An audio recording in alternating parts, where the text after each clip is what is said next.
Kalau dia nggak salah, kenapa dihapus? Kalau dia nggak salah, kenapa di lock? Gitu kan? Terus saya bilang, kamu mau saya laporin polisi atau kamu yang laporin saya polisi?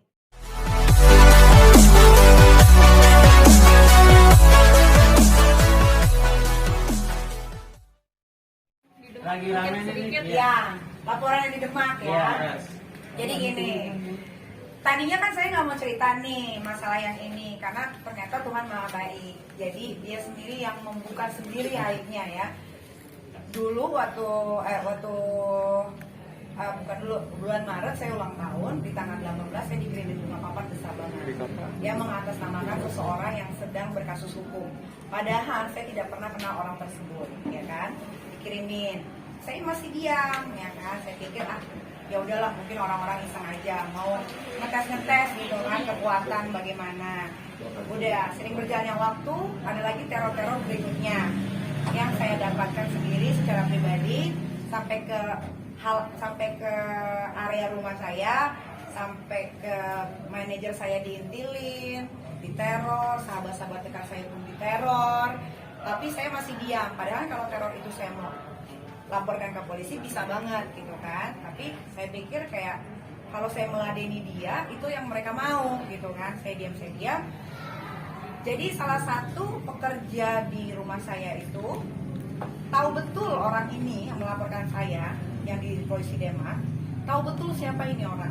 Saya DM, saya tanya, kapan kira-kira mau kirimin saya bunga lagi? Saya DM-nya untuknya masih pegang, belum saya hapus ya. Jadi kalau yang katanya polisi Demak itu Demak ya? Demak lagi. Demak. Nih sebentar saya lihatin dulu ya.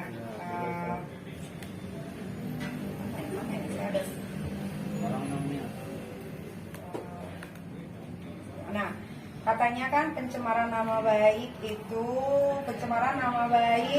sebagaimana yang dimaksud pasal 45 Junto 27 ayat 3, terus tentang informasi dan transaksi elektronik atau barang siapa melakukan kejahatan menista dengan tulisan dalam hal yang dilakukan sedang diketahui tidak benar bagaimana pasal 311 KUHP dan mendistribusikan. Jadi saat saya meng-DM laki-laki tersebut, Instagramnya tidak dikunci. Kalau tidak dikunci kalian tahu artinya kan, berarti bisa dilihat khalayak ramai. Setelah saya DM, saya bilang kapan mau kirimin saya bunga lagi. Kalau bisa bunganya yang lebih besar, ya kan? Itu buat saya biasa aja. Saya DM terus gitu. Lain kali kalau kamu cuma mau minta uang, minta sama saya akan kasih lebih dari bos kamu yang nyuruh kamu ini, gitu kan? Tapi cuma dibaca, tiba-tiba dibales. Maksudnya dia belaga bego, gitu kan? Nah, setelah dia bales, kan sekalian lagi dong Instagramnya ternyata udah dikunci dan isi foto-fotonya udah dihapus, tinggal 2 doang yang disisakan. Nah, kalau dia nggak salah kenapa dihapus? Kalau dia nggak salah kenapa di lock? Gitu kan? Terus saya bilang, kamu mau saya laporin polisi atau kamu yang laporin saya polisi? Laporin deh cepetan gitu kan. Jadi saya nggak susah-susah untuk menjelaskan kronologis yang terjadi dalam hidup saya kurang lebih dari bulan Maret sampai sekarang gitu. Ternyata malah kalian duluan yang tahu ada surat laporan polisi Demak ya. Demak, saya nggak tahu apa-apa tuh. Pas saya lihat siapa sih pelapornya, oh Mali. Oh pas saya cek lagi, oh ini orang yang saya DM. Dia bilang katanya saya mengancam dia, padahal isi DM saya tidak ada pengancaman.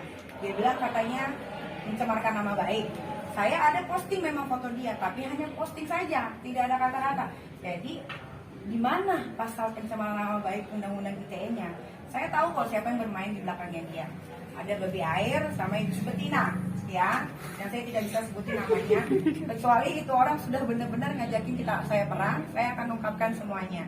Gitu. Jadi buat saya, buat aparatur negara juga nih ya, yang di Demak nih khususnya nih ya, jangan asal-asal main menjalankan laporan. Kalau kalian tahu itu pasalnya karet dan tidak bisa terbukti. Karena saya ini bukan orang bodoh, saya akan lapor balik.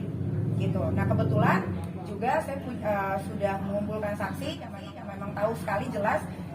Sampai si saksinya 2 orang ini perempuan bilang, waktu pulang dari Padang Bu, si bekas majikan saya ini bilang, kamu tahu nggak, Nikita tuh baru saya kirimin bunga. Gitu. Siapa yang kirimin? Ini. Pulanglah ke rumahnya itu. Langsung si Malik pun ngomong sama si 2 orang ini. lu tahu nggak ada postingan nggak dari Nikita Mirzani kalau dia posting bunga papan itu dari gua tahu. Nah, berarti kan dia sudah mengakui gitu kan, tapi gua nggak tahu, mungkin hanya untuk bikin heboh masyarakat Indonesia dengan gua dilaporkan lagi. Padahal kan ini bukan kali pertama ya gua dilaporin polisi, jadi buat gua tuh biasa aja. Kenapa kalian yang pada heboh? Bingung gue. Coba, kenapa? Ini kan mungkin ini udah ke 101 manusia yang laporin gue ke kantor polisi. Dan gue biasa aja gitu. Jadi nggak ada kasus besar yang ada di Demak. Ini kasus sepele remeh-temeh hanya untuk kepuasan seseorang yang mungkin sakit hati merasa kalau mantan suaminya saya ambil. Ya, padahal kan udah jelas mantan suami, kenal juga enggak. Kalau mereka menuduh saya pacaran, logikanya dipakai ya masyarakat Indonesia. Bagaimana saya bisa pacaran sama orang yang ada di dalam penjara? Coba, kita harus pakai akal sehat kita nih. Jangan gara-gara PPKM, Covid, lu pada nganggur, lu pada stres. Jadi nggak bisa berpikir secara jernih. Bagaimana ceritanya Nikita Mirzani bisa berpacaran dengan orang yang ada di dalam penjara? Itu dulu dijawab. Pegangan tangan nggak bisa, komunikasi nggak bisa, apalagi ciuman. Apalagi gue orang dewasa, yang kalau pacaran nggak mungkin dong, cuma ngomong-ngomong doang.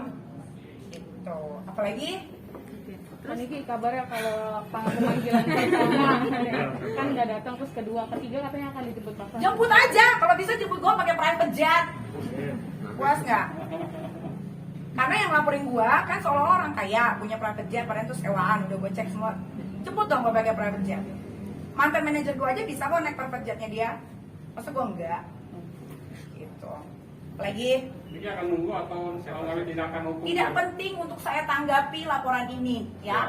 Kalau memang saya mau dijemput, saya tunggu di rumah. Mau kapan? Saya siapin bakso, es teh manis, mie ayam, sama mas batangan. Puas? Emosi nih. Tapi dia rencana mau laporin balik nggak? Iya, karena ini kasus sepele gitu. Kalau kasus apa kayak ini kita nipu orang, ini kita bawa kabur uang orang, itu seru gitu loh. Belum pernah kan ada berita gue bawa lari uang orang atau nipu uang orang, mana ada. Paling yang dilaporin pencemaran nama baik lagi, pencemaran nama baik lagi. Hei, nama kalian tuh udah busuk, tau nggak? Gak ada yang dicemarin gitu loh. Sekarang logika ya, orang biasa sederhana bisa melaporkan saya ke polisi, lalu langsung dilayangkan surat panggilan. Berarti ada main nggak di belakang? Orang saya aja yang selebriti harus nunggu SOP-nya kok. Bisa 2-3 bulan baru pemanggilan. Kenapa ini cuma dalam waktu 2 minggu bisa ada surat pemanggilan? Kalau nggak dibayar atau nggak main belakang, tidak mungkin itu surat laporan bisa langsung melayang ke rumah saya. Mahal.